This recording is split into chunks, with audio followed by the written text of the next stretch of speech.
ideas, you know, utilise the audience, you know. Yeah, that'd be great. Yeah. He's a good guy. We need to maybe have a sort of like a church. You know, when you raise money to save a church, and you have a chronometer that gradually fills up with money, you could do something along that line as on the blog, saying, "Hey, we've got this far." Had progress. Yeah. Thank you, Robert. Look, muscle on here. We're just going to have a little. It's going to be really just informal. Don't. Who do you want me to sign it to? It's Michael. Another bloody Kiwi. Hello, where are you from? Christchurch, where all the tremors are. Yeah. I know, 135 of them at the moment since Saturday morning. It's phenomenal. Really?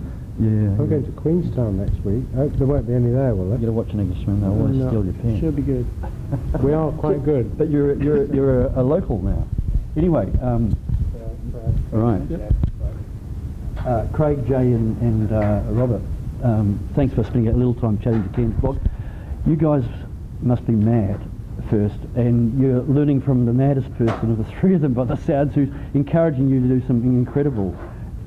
Where does this inspiration come from for your dream, for a start, Robert? Well, I think that you know, it all begins when you're young, and I think part of what we're all together on is to inspire young people in a world that's often not so full of dreams, a bit gloomy, that you can have a dream, you hang on to it, you can make it happen, and at the same time give something back while doing it. So I met these pirates not so long ago, and they were talking about doing this, and I think my part in it, only a modest part, was really to say, well, just do it. And here we are. This is the beginning of their journey, and I'm extremely proud to be part of it, because they're doing it for the right reason.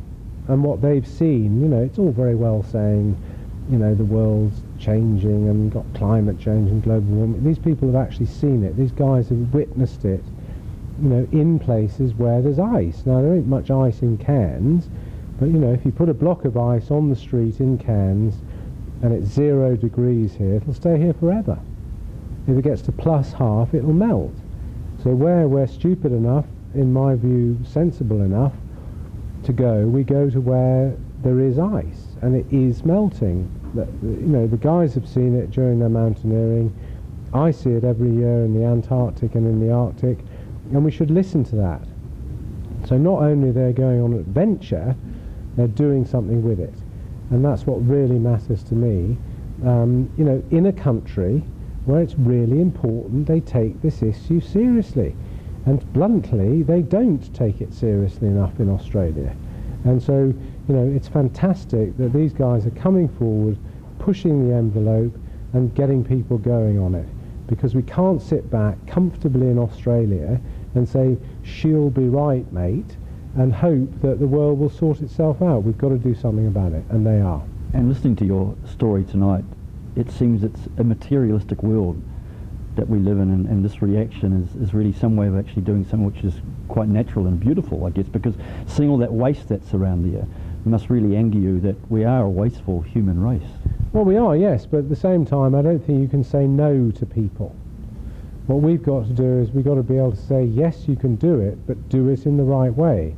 So what they're doing on education, using renewable technologies, they're going to be taking some stuff to the base camp, maybe using a couple of bits of gear on the top of the mountain. You know, if we can do it in Antarctica, that's what they'll be saying. You know, we should be able to do it back in Australia. And if not, why not? That's the question, really. We can't just go on hiding our heads in the sand and saying, oh, well, it'll be all right, somebody else will do something about it. We're in the business of showing leadership and inspiration in doing stuff. And if you haven't got a great story, in today's world, people won't listen to you. They're going to go and climb a mountain that's the highest in the whole of the Antarctica. It's incredibly difficult to get there. It costs a lot to get there, but these guys will justify not only their effort, but the fundraising effort which is really necessary. So all the words that we've talked about all sound good, but none of it's going to bloody happen unless we raise some money. So my view is, this is the beginning not only of the journey, but it's the beginning of really getting the last money in place for them to make this happen. So Craig and Jay, keeping it cool, but the question is why?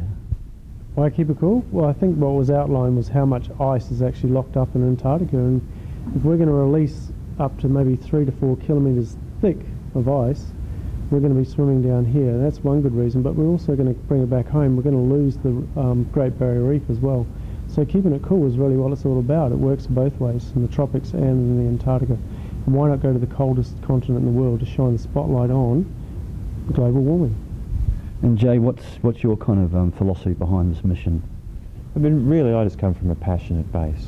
We love these places. We can't really explain why we love them, but it's a part of our soul, and that's what we're all about. We want to see our kids be able to go there, and we want to make sure that they can for generations to come. Great. Thanks for your time. No, so basically, in one simple sentence, it's think global, act local.